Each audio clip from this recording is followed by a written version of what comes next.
আল্লাহর ভালোবাসা যদি আপনি পাইতেন তাহলে ইয়ে যাহা চিজ হে কিয়া লৌহ কলম তেরে হে, এই দুনিয়ার মানুষের ভালোবাসা, পরিবারের ভালোবাসা, সম্পদের ভালোবাসা তো দূরের কথা, ইয়ে যাহা চিজ হে কিয়া লৌহ কলম তেরে হে, দুনিয়া তো দূরের কথা, লৌহ কলম যেখানে আল্লাহ কোরআন সংরক্ষণ করেছেন, এই লৌহ কলমও আপনার আনুগত্য করতে বাধ্য হবে। জোরে গণ সুবহানাল্লাহ।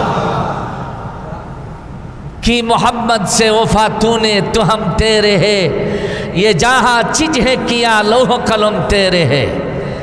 মোহাম্মদের ভালোবাসা দিয়ে যদি নিজের অন্তরাত্মাকে আলোকিত করতে পারো, দুনিয়ার মানুষ তো দূরের কথা, আকাশ জমিন দূরের কথা, লৌহ কলম পর্যন্ত আপনার অনুসরণ করবে। সুবহানাল্লাহ। সেই নবীর ভালোবাসা, সেই নবীর আনুগত্য, তার ইতাআত করার দরকার আমাদের আছে না নাই? সকলে বলেন। তবে বাবা মার চাইতে কম হলেও হবে।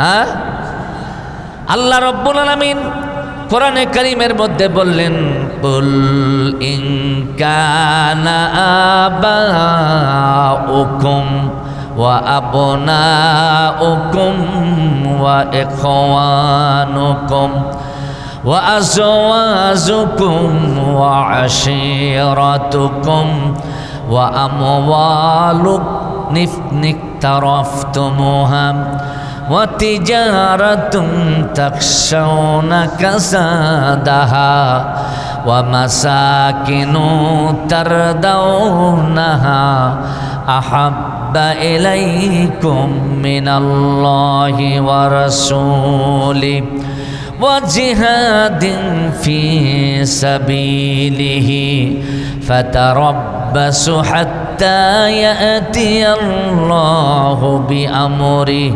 والله لا يهدي القوم الفاسقين। আল্লাহ তাআলা বললেন, নবীজি ইয়া রাসূলুল্লাহ, আমার বান্দাদেরকে বলে দাও, কুল শব্দের অর্থ হলো বলে দাও, ইনকানা আবাউকুম, যদি তোমরা তোমাদের বাবাকে, ও আবনাউকুম তোমাদের সন্তানদেরকে, ও ইখওয়ানুকুম তোমাদের ভাই ভগ্নীদেরকে, ও আজওয়াজুকুম তোমাদের স্ত্রীদেরকে, ও আশিরাতুকুম তোমাদের আত্মীয় স্বজনদেরকে, ও আমওয়ালুন ইকতারাফতুমুহা আর এমন সম্পদ যাকে তোমরা খুব পছন্দ করো, যেটার লস হলে, ক্ষতি হলে তোমরা খুব কষ্ট পাও, এমন সম্পদ। ওয়া তিজারাতুন তাখশাউনা কাসাদাহা আর এমন ব্যবসা যেই ব্যবসায় লোকসান হলে তোমার সহ্য হয় না। আল্লাহ তাআলা বললেন, ওয়া মাসাকিনু তারদাউনাহা আর এমন বসত বাড়ি যেই বাড়ির মহাব্বতে বাড়ির থেকে বের হও না। এগুলো যদি আহাব্বা ইলাইকুম তোমার কাছে বেশি প্রিয় মনে হয়, মিনাল্লাহি ওয়া রাসূলিহি ওয়া জিহাদিন ফি সাবিলি, আল্লাহর চাইতে, রাসূলের চাইতে, আল্লাহর রাস্তায় জিহাদ করার চাইতে উল্লেখিত বিষয়গুলো যদি মহাব্বতের বস্তু বেশি হয়ে যায়, আল্লাহ রাসূল আর আল্লাহর রাস্তায় জিহাদ করার চাইতে যদি বেশি মহব্বতের পাত্র হয়ে যায়, আল্লাহ তাআলা বললেন, ফাতারাব্বাসু অপেক্ষা করো, প্রহর গুনতে থাকো, হাত্তা ইয়াতি আল্লাহু বিআমরি আল্লাহর বিধান আসা পর্যন্ত। ওয়াল্লাহু লা ইয়াহদিল কওমাল ফাসিকিন যারা আল্লাহর চাইতে, নবীর চাইতে, জিহাদ ফি সাবিলিল্লাহর চাইতে বাবা মাকে বেশি মহব্বত করবে, সন্তানদেরকে বেশি মহব্বত করবে, ভাই ভগ্নীদেরকে বেশি মহব্বত করবে, নিজের স্ত্রীদের বেশি মহব্বত করবে, আত্মীয় স্বজনকে বেশি মহব্বত করবে, ধন সম্পদ বেশি মহব্বত করবে, ব্যবসায় লোকসান হওয়া যাদের কাছে ক্ষতির কারণ হবে, কষ্টের কারণ হবে, ওয়া কাসাদাহা ওয়া মাসাকিনু তারদাউনাহা বসত বাড়ি তাদের কাছে প্রিয় হবে, আল্লাহ রাসূল আল্লাহর রাস্তায় জিহাদ করার চাইতে এগুলো যাদের কাছে বেশি প্রিয় হবে। আল্লাহ তাআলা বললেন, বলে দাও, ফাতারাব্বাসু তারা অপেক্ষা করুক, হাত্তা ইয়াতি আল্লাহু বিআমরি আল্লাহর কাছ থেকে ফয়সালা আসা পর্যন্ত। এই ফয়সালা মানে কি? আল্লাহর কাছ থেকে গজব আসা পর্যন্ত তারা অপেক্ষা করুক। শুনতেছেন আপনারা? বাবা মা, ভাই বোন, ছেলে মেয়ে, আত্মীয় স্বজন, ধন সম্পদ, তারপরে ব্যবসা বাণিজ্য এবং প্রিয় বাড়ি, মহব্বতের বাড়ি আছে না অনেকে, বাড়ি করিয়া বেজায় আনন্দ, মারাত্মক আনন্দ। আমার মতো বাড়ি এই অত্র এলাকার মধ্যে কারো নেই, আলিশান বাড়ি আছে না নাই? আল্লাহ তাআলা বললেন যদি কেউ এগুলোকে আল্লাহ রাসূল আর জিহাদ করার চাইতে বেশি প্রাধান্য দেয়, ফাতারাব্বাসু হাত্তা ইয়াতিয়াল্লাহু বিআমরি, তাহলে এরা অপেক্ষা করুক আল্লাহর পক্ষ থেকে গজব আসা পর্যন্ত। নাউজুবিল্লাহ বললেন। তাহলে আল্লাহর চাইতে ধন সম্পদ, গাড়ি বাড়ি, পরিবার পরিজন, বলেন তো বেশি মহব্বত হবে না কম মহব্বতের হবে? কম। বেশি মহব্বত করতে হবে আল্লাহকে, রাসূলকে, আর আল্লাহর রাস্তায় জিহাদ করাকে, ঠিক কিনা বলেন? তাহলে গজব থেকে বাঁচা যাবে। আল্লাহ রাসূল এবং আল্লাহর রাস্তায় জিহাদ করার চাইতে যদি আপনি আপনার স্ত্রীকে বেশি মহব্বত করেন, সন্তানকে, ছেলে মেয়েকে বেশি মহব্বত করেন, দুনিয়াবি মহব্বত যদি বেশি হয়ে যায়, অপেক্ষা করো আল্লাহ গজব দিয়া তোমাদেরকে শায়েস্তা করবে। কথা বলেন ঠিক কি না? আমরা তো এই কাজটাই করতেছি। কথা বলেন, আল্লাহর মহব্বত কতটুকু আছে দেখার দরকার নাই। আল্লাহর মহব্বতের যদি বাস্তব প্রমাণ নিতে হয়, আপনাকে যেতে হবে ইমাম হোসাইনের কাছে। কথা বলেন, ইমাম হোসাইনের কাছে যেতে হবে। কারণ ইমাম হোসাইন যাদের বিরুদ্ধে কুফার ময়দানে, কারবালার প্রান্তরে, তারাও মুসলমান দাবি করেছে, আর ইমাম হোসাইনও নবী পরিবারের সুন্নত প্রতিষ্ঠিত করবার জন্য কারবালার প্রান্ত, আল্লাহর রাসূলের খেলাফত কেন্দ্রিক শাসন ব্যবস্থাকে রাজতান্ত্রিক শাসন ব্যবস্থার কাছে বিক্রি হতে দিবে না মর্মেই খেলাফত শাসন ব্যবস্থা প্রতিষ্ঠার জন্য তিনি জীবন উৎসর্গ করলেন। ঠিক না বেঠিক বলেন? আর আপনি আমি কি করি? যেদিকেই ক্ষমতা আমাদেরও অবস্থা সেই দিকে। কথা বলেন ঠিক না বাবা? আমাদের অবস্থা হলো কুফাবাসীদের মতো। কুফাবাসীরা ইমাম হোসাইনকে দাওয়াত দিয়েছিল, তার হাতে বায়াত নিতে চাইছিল, তার হাতে খেলাফত কেন্দ্রিক শাসন ব্যবস্থা তুলে দিতে চাইছিল। কিন্তু যখন জালিমদের জুলুম তাদের উপরে চেপে বসলো, তখন তাদের ইমাম হোসাইনের উপর থেকে সমর্থন প্রত্যাহার করে নিল, নিয়া ইয়াজিদকেই খলিফা মেনে ইমাম হোসাইনকে মৃত্যু পথের যাত্রী বানায় দিল। কথা বলেন ঠিক না? তাদের অবস্থা আর আমাদের অবস্থা হলো তাই। আমরা যদি খেলাফত শাসন ব্যবস্থা প্রতিষ্ঠার জন্য, ন্যায় ইনসাফ ভিত্তিক শাসন ব্যবস্থা প্রতিষ্ঠার জন্য যদি মনে প্রাণে চাইতাম, তাহলে ন্যায় ইনসাফ ভিত্তিক শাসন প্রতিষ্ঠার পথ থেকে কোনো হুমকি, কোনো ধমকি, কোনো চোখ রাঙ্গানি, কোনো হামলা মামলা আপনাকে আমাকে পিছনের দিকে ঠেলাই দিতে পারত না। কথা বলেন ঠিক না বেঠিক?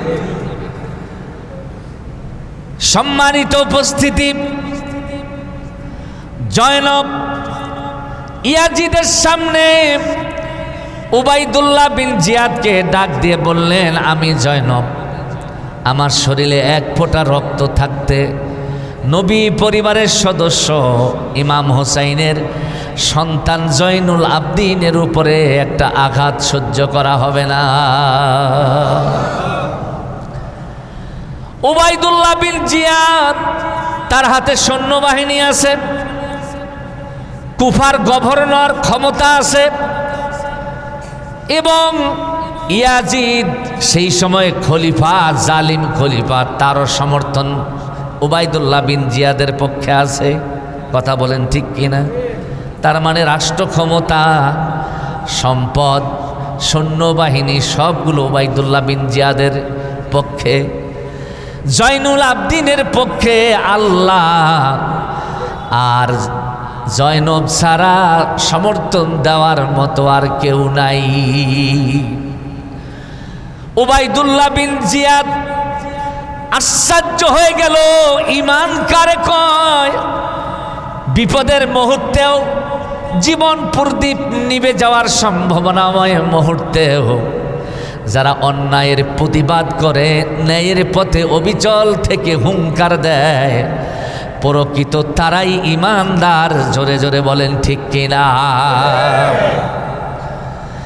আল্লাহ তাআলা কোরআনের মধ্যে বলেছেন, গত জুমায় বলেছে আয়াতটা, ওয়ামিনান নাসি মাইয়াকুলু আমান্না বিল্লাহি ওয়া বিল ইয়াউমিল আখিরি ওয়া মা হুম বিমুমিনিন। আল্লাহ তাআলা বললেন, নবী বলে দাও, মানুষের মধ্যে কিছু মানুষ আছে যারা বলেছে ঈমান এনেছি আল্লাহর উপরে, পরকালের উপরে, কিন্তু আল্লাহ তাআলা বলছেন প্রকৃত পক্ষে তারা মুমিন নয়, প্রকৃত পক্ষে তারা ঈমান নয়। কে বলছেন? আরো জোরে বলেন।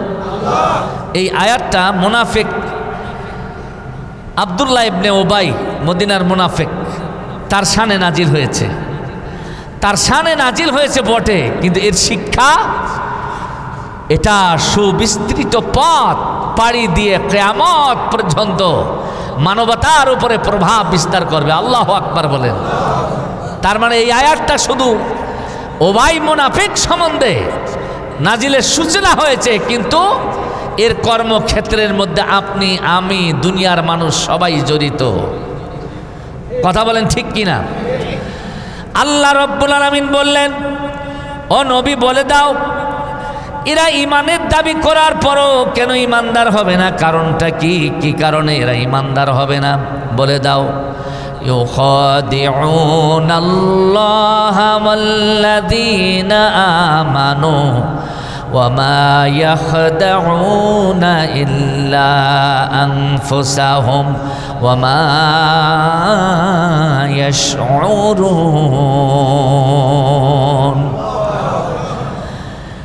এরা ঈমানের দাবি করার পরও, আল্লাহর পরকালের উপরে ঈমান আনার পরও বেঈমান কেন? ঈমান হারা কেন? এরা ঈমান এনেছে ইউখাদিউনাল্লাহ, আল্লাহকে ধোঁকা দিয়া বোকা বানার জন্য। কথা বলেন। আমাদের মধ্যে এরকম ঈমানদার আছে না নাই? ভোটের আগে আগে, নির্বাচনের মুহূর্ত, এই সময় ঈমানের লেবাস পড়তে হয়। কথা কম না কেন? এই সময় মাথায় টুপি দেওয়া শুরু হয়ে যায়, মানুষের দ্বারে দ্বারে গিয়ে ভোট ভিক্ষা করতে হয়। এই জন্য একটা জুব্বা গায়ে দিতে হয়। ওয়াক্ত হলে, আজান হলে বারবার খোঁজ নিয়ে মসজিদে যাওয়ার আগ্রহ প্রকাশ করা হয়। কিন্তু নির্বাচন যখন হয়ে যায়, জিতে যাক বা হেরে যাক, তখন তার ঈমানের আমল থাকে না, সেজন্য মদিনার মুনাফিক উবাই হয়ে যায়। কথা বলেন ঠিক কি না? এই জন্য ইউখাদিউনাল্লাহ, তারা আল্লাহকে ধোঁকা দেয়। ওয়াল্লাযীনা আমানু, আর যারা ঈমান এনেছে তাদেরকেও ধোঁকা দিয়া বোকা। কথা কন না কেন রহমান ভাই? হ্যাঁ, ভোটের সময় ভোট দেন আমাকে ভাই, তোমরাও মুসলমান, আমরাও মুসলমান। হ্যাঁ, মুসলমান মুসলমানকেই ভোট দিবে। কথা বলেন। এই ফতোয়া শুরু করে দেয়, অনেক কথাবার্তা বলে, মদিনার ইসলাম কায়েম করব, মদিনার সনদ দিয়ে আমিও চলবো, দেশও চালাবো, মানুষের মৌলিক অধিকার আদায় করব, ন্যায় ইনসাফ ভিত্তিক শাসন প্রতিষ্ঠা করব, ইসলাম বিরোধী কোনো আইন পাশ করব না। কিন্তু নির্বাচিত হইবার পর ক্ষমতায় যাইয়া ইমানদারদেরকে ধোকা দিয়া বোকা বানাইয়া ভোটটা নিয়ে ক্ষমতায় গিয়া ওই ইমানদারদেরকে আগুনের মধ্যে জ্বালায়া পুইরা ছাই করে দেয়। ঠিক কিনা কর? আল্লাহকেও ধোকা দিয়া বোকা বানালো, ইমানদারদেরকেও ধোকা দিয়া। আল্লাহ তাআলা বললেন ওয়ামা ইয়াখদাউনা ইল্লা আনফুসাহুম, ও নবী বলে দাও এই বেকুবরা নিজেদেরকেই ধোকা দেয় কিন্তু বোঝে না। কথা কোন ঠিক কিনা? নিজেদেরকে কি ধোকা দেয়? ওরা নিজেদেরকে ধোকা দেয়, মনে করে দুনিয়াটাই সব কিছুর মূল। এই জন্য যত তাল বাহানা কইরা ক্ষমতায় প্রতিষ্ঠিত হয়, কিন্তু ওরা যে পরকালকে ভুলে গেল, যেই পরকালে ওদের কঠিন জবাবদিহি তারা আওতায় নিয়ে আসা হবে। কথা কোন ঠিক কিনা? তুমি যে আমার ইমানদার বান্দাগুলোকে বলছিলা ইসলাম বিরোধী কোনো আইন পাশ করবা না, মদিনা সনদ দিয়া নবীর আদর্শ দিয়া দেশ চালাবা, যে আদর্শ প্রতিষ্ঠার জন্য ইমাম হোসেন জীবন দিল, সেই আদর্শ তোমরা প্রতিষ্ঠিত না করে বরং ওই আদর্শ প্রতিষ্ঠার আন্দোলন যারা করলো তাদেরকে তোমরা সমাজের মধ্যে হেয় প্রতিপন্ন করলা, ওদেরকে লাঞ্ছিত করলা, ওদেরকে গালিগালাজ করলা। কেন করেছ? এই জবাব যে তাদেরকে কিয়ামতের মাঠে দিতে হবে, এই খেয়াল তাদের না থাকবার কারণে তারা বড় বোকা, তারা বড় বধির ইতর। ঠিক না বেঠিক বলে?